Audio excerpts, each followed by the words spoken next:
नया नियम। यदि आप बाइबल की विषय सूची खोलते हैं तो आप देखेंगे कि यह पुस्तकों के दो बड़े संग्रहों से बनी है, अर्थात पुराना और नया नियम। नियम शब्द वाचा की भागीदारी की ओर संकेत करता है और ये दोनों संग्रह इसी विषय में है। वे इस्राएल और समस्त मनुष्य जाति के साथ परमेश्वर की वाचा की भागीदारी की एक महान और जटिल कहानी बताते हैं। यहूदी परंपरा में पुराने नियम को तनाक कहा जाता है। ये 39 इस्राएली पुस्तकों का एकीकृत संग्रह है जिन्हें 1000 से अधिक वर्षों में लिखा गया था। इसके विपरीत नए नियम की सभी 27 पुस्तकें एक दूसरे से 30 से 40 वर्षों के अंतराल में अस्तित्व में आ गई। वे सभी पुस्तकें यीशु के पहले पीढ़ी के अनुयायियों द्वारा लिखी गई थी। मसीही समुदायों ने आरंभ में से ही इन लेखों को इकट्ठा करना और उन्हें पुराने नियम के साथ जोड़कर ऐसी एकीकृत कहानी के रूप में पढ़ना शुरू कर दिया था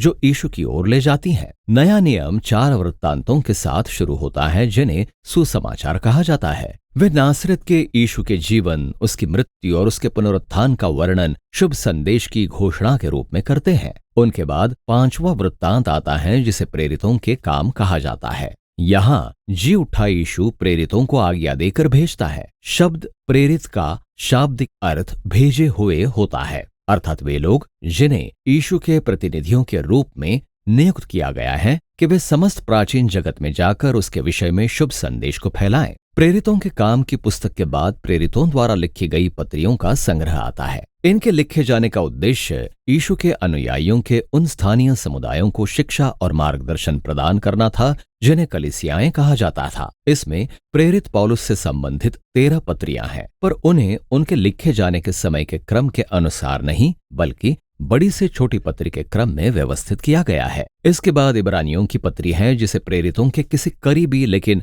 अज्ञात सहयोगी द्वारा लिखा गया। इसके बाद याकूब, यहूदा, पतरस और यूहन्ना की पत्रियां हैं। इनमें से 2 यीशु के भाई थे और 2 यीशु के पहले अनुयायियों में से थे। नए नियम की अंतिम पुस्तक प्रकाशित वाक्य है। ये 7 कलीसियाओं के नाम लिखा पत्र है जो यीशु के सब अनुयायियों के लिए चुनौतीपूर्ण विश्राम के भविष्यवाणी वचन को प्रकट करता है। ये नए नियम की पुस्तकें हैं, लेकिन ये किस विषय में है और कैसे ये पुराने नियम के साथ मिलकर एकीकृत कहानी की रचना करती हैं, इस पर ऐसे विचार करें। बाइबल एक बड़ी महान पुस्तक है जिसमें कई घटनाएं या कार्यवृत्तांत शामिल है। पुराना नियम उन कार्यों की पहली श्रृंखला का वर्णन करता है जो आपको वो सब कुछ प्रदान करती हैं जो आपको आगे की कहानी को समझने के लिए चाहिए। मुख्य विषय और कथानक द्वंद्व को रचनात्मक स्वरूप में व्यवस्थित किया गया है। फिर नए नियम में इन सबको लेकर उन कहानियों में आगे बढ़ाया जाता है जो यीशु में पूर्ण हो जाती हैं। मैं आपको दिखाता हूं कि मेरे कहने का क्या अर्थ है। पहला कार्य परमेश्वर और संपूर्ण मनुष्य जाति के विषय में है। परमेश्वर मनुष्यों को एक सुंदर वाटिका रूपी मंदिर देता है जिन्हें संसार पर राज्य करने के लिए परमेश्वर का सहभागी बनाया गया है। लेकिन मनुष्य मूर्खता करते हैं और वे अंधकार में परीक्षा में गिर जाते हैं तथा परमेश्वर के ज्ञान के विरुद्ध विद्रोह कर बैठते हैं और इस कारण उन्हें जंगल में निर्वासित कर दिया जाता है जहां वे एक दूसरे को मार डालना शुरू कर देते हैं। वे ऐसे नगरों का निर्माण करते हैं जो उनके स्वार्थ और अत्याचार को फैला देते हैं और एक बड़े और बुरे नगर बाबिलोन तक ले जाते हैं। लेकिन परमेश्वर संसार से और उसके मूर्ख मनुष्यों से प्रेम करता है, इसलिए वो एक ऐसे नए मनुष्य को भेजने की प्रतिज्ञा करने के द्वारा बचाव की योजना को लागू करता है जो उस बुराई का नाश करेगा जिसने हमें आत्म विनाश में धकेल दिया। बाइबल की कहानी का अगला कार्य परमेश्वर और इस्राएल के बारे में है और वो पहले कार्य के विषयों और रूपरेखा को विकसित करता है। परमेश्वर एक नई मनुष्य जाति को बाबिलोन से एक सुंदर वाटिका की भूमि में बुलाता है जो कि अब्राहम, सारा और उसके वंशज अर्थात इस्राएली है। परमेश्वर प्रतिज्ञा करता है कि उनके द्वारा सब जातियों में परमेश्वर की आशीष फिर से स्थापित होगी। निश्चित रूप से हम नए मनुष्यों की ही प्रतीक्षा कर रहे हैं, लेकिन इस्राएली परमेश्वर के विरुद्ध मनुष्य जाति के विद्रोह को दोहराते हैं जिसमें वे अपने हिंसक नगरों का निर्माण करते हैं जो उन्हें आत्मविनाश की ओर तथा बाबिलोन के निर्वासन में ले जाते हैं। लेकिन परमेश्वर उन्हें संभालता है और उनसे प्रतिज्ञा करता है कि नया मनुष्य अब्राहम के वंश से आएगा। वो एक याजकीय राजा होगा जिसे अब संसार में परमेश्वर की आशीष को फिर से स्थापित करने के लिए इस्राएल और मनुष्य जाति दोनों को बाबिलोन से बचाना होगा। अब ध्यान दें कि कैसे इन दोनों कार्य वृत्तांतों की रचना एक ही प्रकार से हुई है। दूसरा कार्य वृत्तांत पहले से बड़ा और अधिक हिंसक है और वे मिलकर दुखद मानवीय स्थिति का वर्णन करते हैं, लेकिन साथ ही वे परमेश्वर की प्रतिज्ञा को भी दर्शाते हैं जो अगले कार्य वृत्तांत अर्थात पुराने नियम की भविष्यवक्ताओं की पुस्तकों और काव्य पुस्तकों में और भी अधिक विकसित होती हैं। भविष्यवक्ताओं ने इस्राएल और सब जातियों पर उनकी बुराई का दोष लगाया और उन्होंने घोषणा की कि एक दिन परमेश्वर आप ही यहोवा का दिन लेकर आएगा और अपने जगत को बेबीलोन से बचाएगा। वो ऐसा एक प्रतिज्ञात राजकीय याजक के द्वारा करेगा जो एक दास के समान दुख उठाएगा तथा इस्राएल और संपूर्ण मनुष्य जाति के पापों के लिए मारा जाएगा, लेकिन फिर उसे जातियों के राजा के रूप में ऊंचा उठाया जाएगा। वो अन्य लोगों को बुलाएगा कि वे बेबीलोन को छोड़ दे और नई वाचा के उन लोगों में शामिल हो जाएं जो नए यरूशलेम अर्थात नई सृष्टि पर राज्य करने के लिए परमेश्वर के सहभागी होंगे।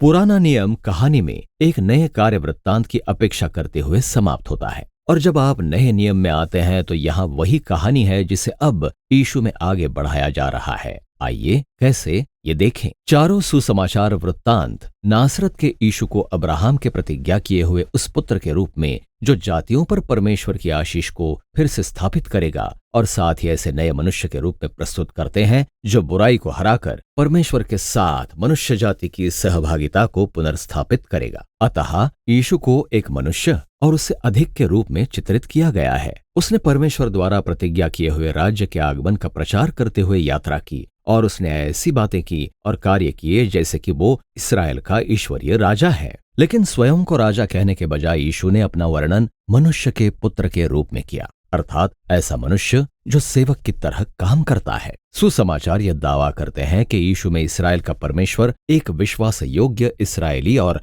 ऐसा सच्चा मनुष्य बना जैसा हम सबको बनना था, पर हम बनने में असफल रहे। यीशु का मिशन उस भयंकर बुराई का सामना करना था जो मनुष्य की बुराई के पीछे छिपी है और हमें स्वार्थ, हिंसा और मृत्यु के जाल में फंसाती है। पर आप इस तरह की बुराई को कैसे हरा सकते हैं? सुसमाचारों में हैरान कर देने वाला उत्तर यह है कि यीशु ने हमारी बुराई पर ऐसे विजय प्राप्त की कि उसने उस बुराई को अनुमति दी कि वो उसे उसके विपरीत सिंहासन अर्थात क्रूस पर मार डाले। जहां यीशु मनुष्य जाति की बुराई और पाप के लिए मर गया, और ये वही स्थान है जहां उसने अपनी शिक्षा को जीवन में ढाला कि अहिंसा, क्षमा और त्यागपूर्ण प्रेम संसार की सबसे शक्तिशाली चीजें हैं। और क्योंकि अपने संसार के प्रति परमेश्वर का प्रेम बुराई या मृत्यु से अधिक मजबूत है, इसीलिए यीशु को नई मनुष्य जाति के प्रतीक के रूप में नए जीवन के लिए जिलाया गया। और यह हमें प्रेरितों के काम की कहानी में लेकर आता है। आत्मा के द्वारा परमेश्वर यीशु के अनुयायियों को संसार में यीशु के जीवन और प्रेम का प्रचार करने की सामर्थ्य देता है, जब वे लोगों को अपने पुराने मनुष्यत्व को त्याग देने और यीशु के बहुजातीय परिवार अर्थात नए मनुष्यत्व में शामिल होने का निमंत्रण देते हैं। यहीं पर प्रेरितों की पत्रियां कहानी में प्रवेश करती हैं। यहाँ प्रेरित आरंभिक मसीही समुदायों को संबोधित करते हैं और वे बताते हैं कि कैसे जी उठे राजा यीशु का सुसमाचार इतिहास को बदल देता है और साथ ही हमारे जीवन के हर भाग को नया आकार देता है। वे पुराने नियम की कहानियां और यीशु की कहानियों से बातों को लेकर सुसमाचार को समझाते भी हैं और हमें दिखाते हैं कि कैसे हम अपने जीवन की कहानियों को बाइबल की महान कहानी के भाग के रूप में देखें। अब संपूर्ण मनुष्य जाति बेबीलोन के निर्वासन में फंसी हुई है, लेकिन यीशु एक नए घर की रचना करने आया। हम सब स्वार्थ और पाप के भिन्न भिन्न प्रकार के मिस्री दास्यत्व में रहे हैं, लेकिन यीशु फंसे के मेमने के रूप में मरा ताकि हमें छुड़ाकर प्रतिज्ञा के देश में पहुंचाए। हमारा पुराना मनुष्यत्व मृत्यु के योग्य है, लेकिन यीशु के पुनरुत्थान ने नए मनुष्यत्व के लिए एक नया भविष्य खोल दिया है। हम आज बुरे युग में रहते हैं, लेकिन यीशु और आत्मा के द्वारा यहाँ और अब एक नई सृष्टि उत्पन्न हुई है। यह हमें प्रकाशित वाक्य की पुस्तक की ओर ले जाता है, जहां बाइबल की पूरी कहानी सामर्थी प्रतीकों और रूपकों में एक साथ प्रकट होती है। यीशु को वध हुए लहूलुहान मेमने के रूप में चित्रित किया गया है, जिसे संसार के ईश्वरीय राजा के रूप में ऊंचे पर उठाया गया है। वो अपने लोगों को बेबीलोन के दास्यत्व और निर्वासन से बाहर निकाल रहा है, और जब वे बेबीलोन के प्रभाव का विरोध करते हैं तो हो सकता है उन्हें अपने वध किए अगुवे के साथ दुख सहना पड़े। लेकिन जब आप जी उठे राजा का अनुसरण करते हैं तो मृत्यु भी नई सृष्टि उसके आगमन को नहीं रोक सकती, जिसे यहाँ नए यरूशलेम के वाटिका रूपी मंदिर के रूप में दर्शाया गया है। और यही अपने लंबे निर्वासन के बाद मनुष्य जाति का सच्चा घर है। बाइबल के अंतिम पृष्ठ पर स्वर्ग और पृथ्वी एक साथ मिल जाते हैं और नए मनुष्य बाइबल के पहले पृष्ठ पर दिए अपने नियुक्त कार्य को ले लेते हैं, जो कि परमेश्वर के प्रेम और सामर्थ्य से संसार पर राज्य करना है। नए नियम पुस्तकों का एक महत्वपूर्ण संग्रह है। वो प्रेरितों की गवाही को प्रस्तुत करती हैं, जो हमें स्वयं यीशु की ओर इंगित करती हैं। और परमेश्वर के आत्मा के द्वारा ये मानवीय शब्द पहली सदी से लेकर 21वीं सदी तक आशा के ईश्वरीय वचन बोलते आ रहे हैं। प्रत्येक पुस्तक दिखाती है कि कैसे यीशु और आत्मा के द्वारा परमेश्वर हमारे संसार को उसके परम लक्ष्य और एक नई सृष्टि की ओर ले जा रहा है। अतः कहानी का अंत वास्तव में एक नई कहानी की शुरुआत है, जिसे अभी बताया जाना बाकी है। और नया नियम इसी विषय के बारे में है।